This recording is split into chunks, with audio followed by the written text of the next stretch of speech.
কোনো মানুষ যদি কিয়ামত সম্পর্কে জানতে চায়, কিয়ামতের দিন সম্পর্কে ধারণা জানতে চায়, কিয়ামতের দিন কি হবে, কিভাবে সংঘটিত হবে, আল্লাহ রাব্বুল আলামিন কয়েকটি সূরার কথা বলেছেন। যদি কোনো মানুষ সূরা আল ইনফিতার তেলাওয়াত করে এবং সূরা জিলজাল যদি পাঠ করে, আল্লাহ রাব্বুল আলামিন এই রকম কিয়ামতের বর্ণনা এমন ভাবে সুন্দর করে সূরাগুলোর ভাবে ভিতরে দিয়েছেন।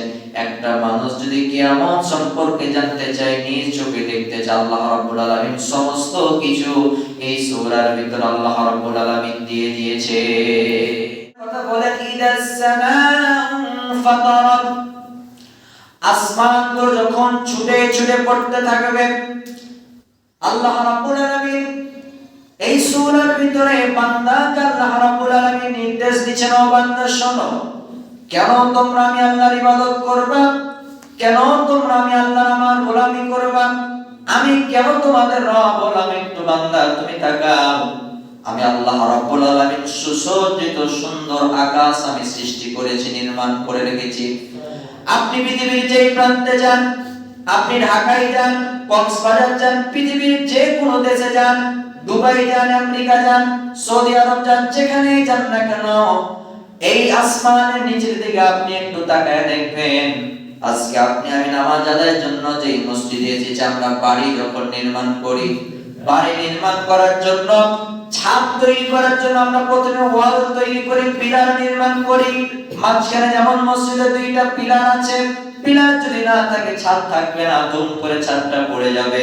কিন্তু আল্লাহ রাব্বুল আলামিন বিশাল এত বড় একটা আসমান নির্মাণ করেছেন, পৃথিবীর কোনো মানুষ এখনো পর্যন্ত দেখতে পারে নাই, বিজ্ঞানীরা এখনো পর্যন্ত গবেষণা করে দেখতে পারে নাই, তারা বুঝে উঠতে পারে নাই। এত সুউচ্চ বিশাল আসমান আল্লাহ রাব্বুল আলামিন নির্মাণ করে রেখেছেন আপনার আমার জন্য। কিন্তু আল্লাহ রাব্বুল আলামিন এটাকে টিকিয়ে রাখার জন্য, স্থায়ী করার জন্য একটা পিলার পর্যন্ত আল্লাহ ব্যবহার করেন নাই। বলেন সুবহানাল্লাহ। ও বাবাজিরা, ভাইরা, চিন্তা করে দেখেন কত সুন্দর করে আল্লাহ রাব্বুল আলামিন নিখুঁত ভাবে আল্লাহ রাব্বুল আলামিন এই সৃষ্টি জগৎটাকে আল্লাহ রাব্বুল আলামিন নির্মাণ করেছেন। আল্লাহ রাব্বুল আলামিন ডাকে বলতেছেন, ও বান্দা, কেন তোমরা আমি আল্লাহর ইবাদত করবা, কেন তোমরা আমার গোলামি করবা? ও বান্দা তাকায় দেখো, আল্লাহ রাব্বুল আলামিন ইদাস সামাউ ফাতারাত, আসমানগুলো যখন ভেঙে পড়বে, ওয়া ইদাল কাওয়াকিবু ইনতাসারাত, চন্দ্রগুলো যখন ছুটে ছুটে পড়তে থাকবে, তারাগুলো যখন ছুটে ছুটে পড়তে থাকবে। সাধারণ মাথায় আপনি চিন্তা করে দেখেন, আপনি আমি যে পৃথিবীতে বসবাস করি, এই পৃথিবীর চাইতে চাঁদটা কতটুকু পরিমাণ বড়, একটা তারা কতটুকু পরিমাণ বড়। একজন সাধারণ মানুষ যখন খুশি মনে যখন রাত্রি হয়ে যায়, আমরা যখন বাসার ছাদের উপরে উঠে আমরা যদি খালি চোখে আসমানের দিকে তাকাই, রাত্রি বেলায় সবচেয়ে সুন্দর যে দৃশ্যটা দেখা যায় সেটা হচ্ছে চাঁদ। এই মিষ্টি চাঁদের আলো আমরা উপভোগ করে, আমরা চাঁদ দেখলে আমাদের মনটা বড় ভরে যায়। এই আসমান আল্লাহ রাব্বুল আলামিন সৌন্দর্য বৃদ্ধি করার জন্য সৃষ্টি করেছেন তারা, যেই তারাগুলো একেবারে ছোট্ট ছোট্ট মনে হয়, হাজার হাজার কোটি কোটি আল্লাহ রাব্বুল আলামিন এই তারাগুলো সৃষ্টি করেছেন, আসমানে ঝিকিমিকি ভাবে জ্বলতে থাকে। আল্লাহ রাব্বুল আলামিন ডাকতে বলেন, ও বান্দা তুমি তাকায় দেখো, এই পৃথিবীর মতো আমি আল্লাহ রাব্বুল আলামিন হাজার নয় কোটি কোটি মিলিয়ন বিলিয়ন গ্রহ নক্ষত্র আমি আল্লাহ রাব্বুল আলামিন সৃষ্টি করেছি। কিন্তু এগুলোকে স্থায়ীভাবে রাখার জন্য, ধরে রাখার জন্য আমি আল্লাহ রাব্বুল আলামিন একটা তারের, একটা খুঁটির, একটা পিলারের আমি আল্লাহ রাব্বুল আলামিন সাহায্য নেই নাই। বলেন সুবহানাল্লাহ। আপনি চিন্তা করে দেখেছেন আল্লাহর সৃষ্টি কত বড়, কত নিখুঁত। এই যে আমরা রাত্রি বেলায় যে তারা, আমরা যে চাঁদটাকে দেখি, এই চাঁদটা পৃথিবীর চাইতে কত দূরত্বে আছে জানেন? পৃথিবীর চাইতে চাঁদের দূরত্ব হচ্ছে 3,48,399 কিমি। এত দূরত্বে আপনার এই চাঁদটা রয়েছে, কিন্তু আমরা এই চাঁদটাকে আমরা দেখি মাত্র এতটুকু না, একটা ফুটবলের সমান। তার চাইতে দূরে রয়েছে সূর্য।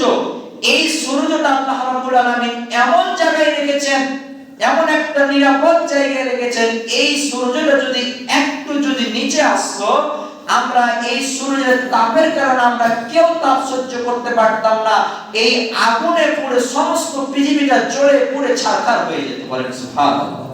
আল্লাহ রাব্বুল আলামিন এমন একটা সূক্ষ্ম জায়গায় এই চাঁদটাকে রেখেছেন। আবার যদি চাঁদটা যদি এই সূর্যটা যদি আরেকটু যদি ডান দিকে বাম দিকে অথবা সামনের দিকে আরেকটু আগিয়ে যাইত, তাম পৃথিবীটা একেবারে বরফে পরিণত হয়ে যেত, ঠান্ডা মানুষ সহ্য করতে না পারে সেই জায়গায় লাশ হয়ে জমিনের ভিতরে পড়ে যেত। আল্লাহ রাব্বুল আলামিন এই চাঁদটা পৃথিবীর চাইতে মিলিয়ন মিলিয়ন দূরত্বে আল্লাহ রাব্বুল আলামিন রেখেছেন আপনার আমার কল্যাণের জন্য। তার চাইতে বড় যেটা বিষয় সেটা হচ্ছে তারা। আল্লাহ রাব্বুল আলামিন এই তারার দূরত্ব এত পরিমাণ দূরে রেখেছেন, আমরা রাত্রি বেলা এই যে তারাটাকে দেখি মাত্র এতটুকুন, এক আঙ্গুলের সমান হয়, একেবারে ছোট, কোন কোন সময় চোখ পর্যন্ত দেখা যায় না, এত দূরত্ব আল্লাহ রাব্বুল আলামিন তারা রেখেছেন।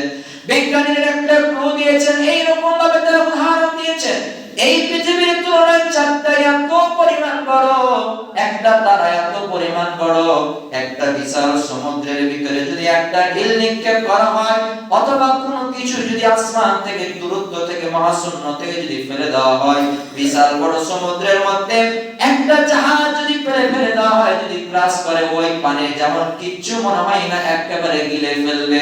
অনুরূপ ভাবে একটা বড় পৃথিবীটাকে যদি ওই চাঁদের ভিতরে যদি ওই তারার ভিতরে যদি ছেড়ে দেওয়া হয়, চাঁদের 1 ইঞ্চিও পর্যন্ত জায়গা পরিপূর্ণ হবে না। বলেন সুবহানাল্লাহ।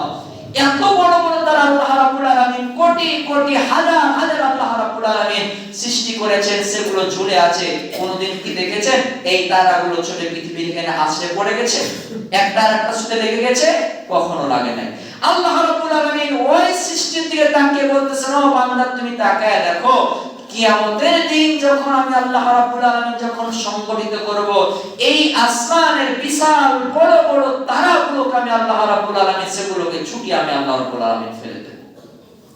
সম্মানিত হাজিরিন, এই জন্য আল্লাহ রাব্বুল আলামিন এই কিয়ামতের বর্ণনা করতে যাইয়া সূরা আল-ইনফিতারের ভিতর আল্লাহ রাব্বুল আলামিন আরো সুন্দর করে গুরুত্ব সহকারে বর্ণনা করতেছেন। ও বান্দা তুমি দেখো, ইদাস সামাউ ফাতারাত ওয়া ইদাল কাওয়াকিবু তাসারাত ওয়া ইদাল বিহারু ফুজ্জিরাত। আল্লাহ রাব্বুল আলামিন তৃতীয় নম্বরে আল্লাহ রাব্বুল আলামিন ওয়া ইদাল বিহারু ফুজ্জিরাত, আমি আল্লাহ রাব্বুল আলামিন কাল কিয়ামতের ময়দানে এই সমুদ্রটাকে আমি আল্লাহ রাব্বুল আলামিন আছড়ে ফেলব, একটা ধাক্কা দিব, ভূমিকম্প সৃষ্টি করব। ও বাবাজিরা ভাইরা, আমাদের মাঝে মাঝে খবর আছে যে অমুক জায়গায় কক্সবাজারে ঘূর্ণিঝড়ের সম্ভাবনা রয়েছে, ঘূর্ণিঝড়ের সম্ভাবনা থাকে। এই আল্লাহ রাব্বুল আলামিন এত যে সাগর সৃষ্টি করেছেন, আটলান্টিক মহাসাগর থেকে শুরু করে যতগুলো সমুদ্র নদী নালা সৃষ্টি করেছেন, এই পৃথিবীর বুকে আমরা যে এই জমিনে বসবাস করতেছি, এই পৃথিবীটাতে আপনার 3 ভাগের 2 ভাগই হচ্ছে পানি। যদি ভাগ করা যায় তাহলে 3 ভাগ পানি, 1 ভাগ হচ্ছে মাটি। এই মাটিতে আমরা বসবাস করি, বাকি যত জায়গা আছে পৃথিবীতে সমস্ত জায়গা আল্লাহ রাব্বুল আলামিন পানিতে পরিপূর্ণ করেছেন। আল্লাহ রাব্বুল আলামিন বলেন, যখন আমি আল্লাহ তাআলা কিয়ামতটাকে সংগঠিত করব, এই বিশাল বড় বড় সমুদ্রগুলোকে আমি আল্লাহ ঝাঁকুনি দিব, আমি কম্পন সৃষ্টি করব, যেই ঝাঁকুনির কারণে পানির ঢেউগুলো আছড়ে পড়বে, তাম পৃথিবীটাকে পানির ভিতরে ডুবিয়ে আল্লাহ রাব্বুল আলামিন কিয়ামত সংগঠিত করবেন। বলেন সুবহানাল্লাহ। মানে